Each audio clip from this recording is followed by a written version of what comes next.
Mohon untuk para pendengar untuk berpikir positif, jangan berpikir negatif, karena apa yang saya sampaikan ini adalah hukum yang memang jelas yang ada di dalam kitabnya yang disampaikan oleh ulama, seperti itu ya, agar kita mengetahui akan perihal hukum mana yang benar dan mana yang salah. Bismillahirrahmanirrahim. Assalamualaikum warahmatullahi wabarakatuh. Bagaimana para pendengar, kabar semuanya? Mudah-mudahan kita semua ya selalu berada di dalam keadaan sehat walafiat, dan tentunya kesehatan itu bisa kita gunakan untuk amal ibadah yang diridhoi oleh Allah Subhanahu wa taala. Amin ya Allah ya rabbal alamin. Baik, yang ingin saya bahas kali ini yang wajib diketahui oleh para perempuan ya, oleh para istri, tetapi bukan berarti kewajiban ini hanya boleh diketahui oleh istrinya saja ataupun perempuan saja. Para suami pun harus tahu ya, karena dikhawatirkan kalau disemisalkan istrinya gak paham, maka sang suaminya yang harus memberitahu kepada sang istrinya ya, karena ini merupakan kewajiban. Jadi penasaran apa sih yang ingin saya bahas kali ini? Yang ingin saya bahas kali ini adalah misalkan nih ada seorang perempuan yang belum paham tentang cairan lubrikasi ataupun cairan yang keluar dari vagina. Cairan apa itu ya? Nah, kalau ada seorang perempuan yang bertanya seperti itu dan juga hukumnya itu apa? Nah, ini yang lebih jelas ya. Kita harus tahu hukumnya itu apa. Nah, seperti itu ya.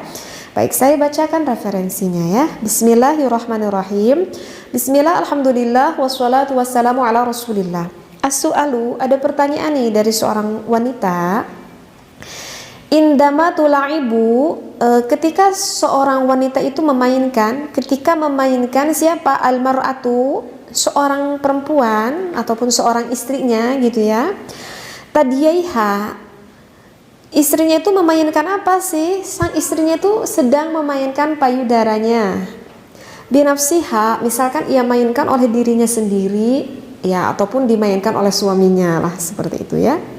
Sehingga ketika maaf ya, buah dadanya itu yang sedang dimainkan, sehingga tunzilu, sehingga mengeluarkan ifrozatin baydoa, ada cairan yang warnanya itu agak putih ya, yang dinamakan dengan lubrikasi itu. Lizajatin, yang mana cairan yang warna putih itu sifatnya itu agak lengket. Nah, kemudian sang perempuan itu bertanya, famahiyya, aduh apa ini ya? Nah, kata istrinya berkata seperti itu. Kemudian wama hukmuha, dan hukumnya apa ini ya? Apakah ini suci ataupun apakah ini najis? Nah, ini yang perlu diketahui nih oleh seorang perempuan. Wa qad qara'tu fatwa an ifrazatil mar'ati, aku telah membaca fatwa tentang cairan seorang perempuan. Walam astati at-tamyiz, dan aku belum bisa untuk membedakannya. Jadi perempuan ini belum bisa nih membedakannya ya, cairan yang keluar ini. Fa uridu ijabatan wadihatan, aku menginginkan jawaban yang jelas. Kata perempuan tersebut, mahiyya hadhil ifrazatul bayda'u allazijah, jadi apa ya cairan yang berwarna putih yang lengket ini? Wajazakumullahu khairan, semoga Allah membalas kebaikannya. Jadi udah paham ya, ada seorang wanita ketika sedang dimainin oleh suaminya misalkan, sehingga membangkitkan gairah syahwat yang pada istrinya itu, sehingga mengeluarkan lubrikasi ataupun cairan. Nah, sang istri itu nggak paham, ini cairan ini apa ya namanya dan hukumnya apa ya. Nah, maka jawabannya adalah fal istimta'u, adapun ketika seorang istri yang sedang mengambil kenikmatan bilam si tadi, misalkan tadi contohnya disentuh buah dadanya, wa ghairi dzalika, misalkan yang lainnya deh selain dari buah dadanya, misalkan dikecup bibirnya gitu ya, ataupun dikecup lehernya, apa aja deh gitu ya. Wa min wasailis tidai syahwati, yang dimaksud apa saja deh, meraba apa saja oleh suaminya sehingga memicu rasa syahwat kepada sang istrinya.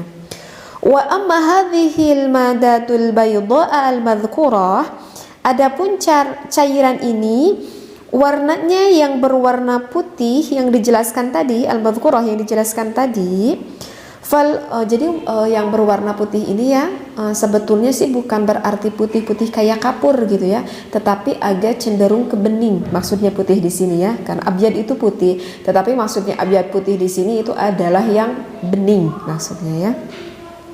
Tetapi agak sedikit lebih ke putih, tetapi bening deh seperti itu.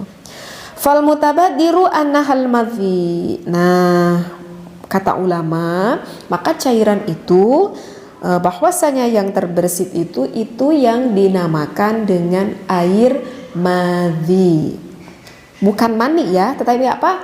Al-madhiyu, madhi. Wahwa, dan air madhi ini mujibun lil wudu'i, yang mewajibkan untuk melakukan wudu. Wa tathiru ma asabahu minal badani, dan juga harus mensucikan tubuhnya, badannya itu, wasaubi, dan juga pakaiannya itu. Nanti saya jelaskan ya. Saya baca dulu nih referensinya biar nanti paham deh ngejelasinnya. Qala Nawawi rahimahullah, berkata Imam Nawawi rahimahullah fi syarhi al-mubarak ala sahih Muslim, atas syarahnya dari hadisnya Imam Muslim, wa amma maniyul mar'ati, adapun maninya seorang perempuan. Nah, kalau sekarang ini mani ya, kalau yang barusan itu madhi, yang sekarang ini mani. Sedangkan yang dinamakan mani fahuwa, adapun yang dinamakan mani itu cirinya itu asfaru, warnanya itu agak kekuning-kuningan, tetapi kuningnya itu rokikun, tipis gitu ya. Waqad ya biyadu, tapi terkadang ada juga yang cenderung ke bening ataupun ke agak putih. Lifadli kuwatiha, karena lebih kuatnya air mani ini, walahu khasiyatani, dan mani seorang perempuan ini mempunyai dua kekhususan. Yu'rafu biwahidatin, yang kedua yu'rafu biwahidatin minhuma, yang keduanya itu bisa dikenali dari kedua kekhususan ini. Apa kedua kekhususan itu? Ihdahuma, salah satunya yang pertama adalah anna raihatahu ka raihati maniyir rajuli, bahwasanya kalau kita dicium dari baunya itu mani seorang perempuan itu gak jauh beda kayak baunya mani seorang laki-laki. Dan bagaimana baunya nanti saya jelaskan. Wasaniyatu, dan yang keduanya at-taladzuzu, keluarnya itu ada rasa enak, bi khurujihi, ketika keluarnya, wa futuri quwwatiha, dan akan melemah nih kekuatan sang istri ataupun perempuan akibat khurujihi, akibat udah keluar maninya. Intaha, ini keterangannya udah selesai. Ini cirinya dari air mani ya. Sekarang tandanya ataupun cirinya dari air madhi. Wa amal madhi, adapun air madhi itu fayubayyinun Nawawi sifatahu qailan, Imam Nawawi itu berpendapat wal madhiyu, air madhi itu maun abyadu, cirinya itu airnya itu agak cenderung ke putih ataupun ke bening, rokikun, tetapi tipis warna putihnya, lazijun, kemudian yakhruju inda syahwatihi, keluarnya itu kemudian lengket gitu ya, lazijun yang lengket, kemudian keluarnya itu ketika tinggi-tingginya syahwat, seperti itu. La bisyahwatin, bukan karena syahwat, wala dafqin, dan tidak ada semburan. Kalau mati itu nggak ada semburan. Wala yaqibuhu futurun, tidak diiringi dengan kelemasan. Warubama la yuhassu bi khurujihi, keluar madi ini tidak terasa gitu keluarnya. Wa yakunu dzalika lirrajuli wal mar'ati, dan hal ini juga sama terjadi oleh perempuan dan juga laki-laki. Wa huwa fin nisa'i aktsaru minhu fir rijali. Wa huwa fin nisa'i, sedangkan madhi yang keluar dari perempuan itu aktsaru minhu fir rijali, itu lebih banyak daripada laki-laki. Nah, beres, saya bacakan referensinya. Mau saya jelaskan sedikit ya, takut apa yang sudah saya bacakan ini nggak terlalu memahami gitu ya, karena saya baca dengan Arabiyahnya ya, takut jadi nggak fokus nih pada apa yang saya baca. Jadi apa sih perbedaannya air madhi dan juga air mani nih bagi seorang perempuan? Jadi barusan dikatakan kalau air madhi itu warnanya itu adalah lebih cenderung ke putih tetapi tipis. Kalau air madhi artinya adalah bening, warnanya bening tetapi agak sedikit tipis-tipis agak putih. Berbeda dengan mani. Kalau mani itu keluarnya itu sama kok, ada dua warna. Terkadang bisa menemukan air mani pada seorang perempuan itu bening tapi lebih ke putih, jadi agak lebih banyak ke putih, dan juga ada bening tetapi agak yang cenderung ke warna kuning gitu ya. Sedangkan kalau madhi tidak ada cenderung ke warna kuning. Nah itu kalau kita lihat dari warna seperti itu. Kemudian kalau misalkan madhi itu biasanya itu keluar itu dikarenakan lagi banget tingginya syahwat. Jadi lagi banget tingginya syahwat air madhi itu. Sedangkan mani itu adalah ketika air itu keluar ketika mengeluarkan yang lagi tadi puncak-puncak tingginya oleh perempuan tersebut, karena udah orgasme, udah klimaks, akhirnya keluar. Nah itu yang dikatakan dengan air mani. Kalau madhi lagi tinggi-tingginya, nah kalau air mani itu adalah ketika mengeluarkan rasa syahwat yang lagi tingginya itu sampai klimaks, sampai orgasme. Seperti itu. Kemudian kalau baunya nih sekarang, kalau baunya mani seorang perempuan dan juga seorang laki-laki itu sama. Jadi baunya itu punya khas. Kalau dari kitab Safinah saya pernah baca itu kayak apa ya? Kayak adonan roti gitu, ataupun kayak apa itu telur putih gitu ya. Jadi apa ya? Kocok orang Sunda mah apa ya, hanyir gitu, agak ada hanyir. Saya nggak tahu bahasa Indonesianya hanyir apa ya, agak hanyir lah gitu.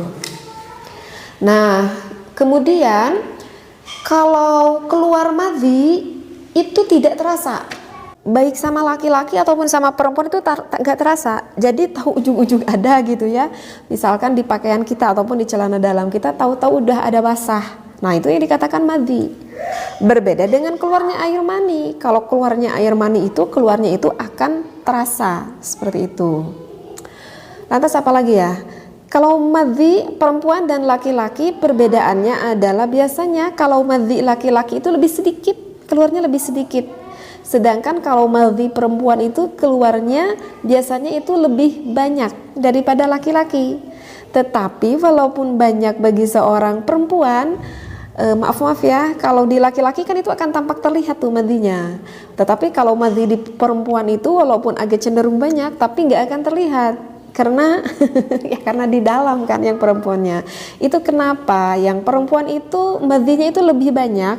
Itu kan maksudnya adalah fungsinya justru agar lubrikasi itu agar nanti ketika sang suami mau memasukkan kepada sang istrinya, maka sang istrinya itu tidak terasa kesakitan karena udah ada basah, udah ada madhi itu, udah ada basah. Nah Allah ciptakannya seperti itu. Jadi kenapa air madhi itu lebih cenderung banyak daripada laki-laki, seperti itu. Kemudian apalagi ya yang barusan dibaca? Untuk ciri yang terakhir ini mungkin, kalau misalkan seorang perempuan udah ngeluarkan madhi, itu nggak akan terasa lemas. Jadi nggak akan terasa lemas gitu, udah keluar madhi itu masih justru udah keluar madhi itu justru akan semakin apa ya akan semakin motah gitu ya istrinya. Jadi akan semakin bergairah, akan semakin itu badannya gitu ya. Berbeda kalau misalkan udah keluar mani. Nah kalau udah keluar mani justru itu anggota fisik kita itu akan melemah ya, jadi lilis lah istilah nama gitu ya. Nah itu adalah perbedaan dari mani dan juga madhi. Kemudian lantas kenapa sih kok kita tuh harus tahu perbedaan mani dan juga madhi? Kenapa kita harus tahu? Itu dikarenakan hukumnya itu berbeda, wahai para istri ataupun suami. Hukumnya beda itu maksudnya gimana? Karena kalau kita kan kebanyakan mayoritas di Indonesia itu kan bermadzhabnya bermadzhab Imam Syafi'i ya. Jadi saya menerangkan sesuai dengan mazhab Imam Syafi'i. Nah, kalau menurut mazhab Imam Syafi'i, air mani itu adalah hukumnya suci, ya. Air mani itu hukumnya suci beralasan karena nanti akan menjadikan asal manusia gitu ya. Sehingga berpendapat Imam Syafi'i bahwa air mani itu adalah suci. Nah, berarti kalau suci, andaikan air mani tersebut terkena nih ke badan kitanya gak najis, ya. Andaikan kalau misalkan terkena ke pakaian kita, gitu ya, misalkan ke celana dalam atau ke apalagi itu ke pakaian kita, maka pakaian itu gak najis, terkena air mani itu, dan tidak mewajibkan kita untuk wudhu ketika keluar air mani, tetapi justru mewajibkan kita harus mandi besar, ya. Kalau nggak mandi besar nanti kita terus membawa hadas. Nah, itu adalah air mani. Sebaliknya dengan air madhi, kalau air madhi itu hukumnya menurut mazhab Imam Asy-Syafi'i itu adalah najis, ya. Mau madhi sang istrinya ataupun madhi sang suaminya itu hukumnya najis. Artinya najis, jadi kalau misalkan kena ke pakaian kita, ya nanti pakaian kita tuh jadi najis, maaf ya. Misalkan nih, misal di celana dalam sang suami itu belum sempat nih ngebukain celana dalamnya, kemudian keluar madhi, kena tuh ke celana dalamnya sang suami, gitu ya. Nah, maka celana dalam sang suami itu menjadi apa? Menjadi najis. Kemudian suaminya tuh lupa gitu ya, ketika mau sholat sang suami tuh pakai celana dalam yang itu lagi, padahal udah terkena madhi, maka nanti sholatnya tuh nggak sah. Kenapa nggak sah? Ya karena sholatnya membawa najis di celana dalamnya yang ada madhi. Seperti itu ya. Jadi madhi itu najis. Nah, oleh karena itu harus dibersihkan badannya kalau terkena madhi, harus dibersihkan pakaiannya kalau terkena madhi. Tetapi madhi ini tidak mewajibkan kita untuk mandi besar. Jadi gak perlu mandi besar kalau hanya baru keluar madhi saja, ya. Jadi gak harus kita mandi besar gitu ya. Paham ya? Jadi ini hukum. Jadi kita harus tahu nih, karena itu nanti menjurunya ke ibadah. Maaf juga ya. Misalkan ada suami istri yang ketika melakukan berhubungan intim itu pengennya oral gitu ya. Misalkan istrinya gitu maaf yang menciumi yang milik suaminya. Nah, tetapi kelihatan ada madhinya gitu, ada madhinya misalkan. Nah, bagusnya itu jangan sampai terjilati oleh sang istrinya itu. Karena kalau misalkan terjilati nanti ada najis nih di mulut sang istrinya. Dan kalau misalkan tertelan, ya gak boleh dong kita makan najis. Nah, oleh karena itu kalau misalkan maaf ya mau menjilati ataupun mau oral sang suaminya, bagusnya sang suami itu agak ke kamar mandi dulu, agak dibersihkan dulu gitu, sehingga ketika nanti gak keluar boleh dilakukan oleh sang istrinya. Agar apa? Agar najisnya itu nggak tertelan oleh sang istrinya. Ataupun gimana, awalnya udah bersih, ketika saya sedang mengoral suami saya, misalkan kok keluar dengan sendirinya madhi tersebut sehingga ada di mulut saya.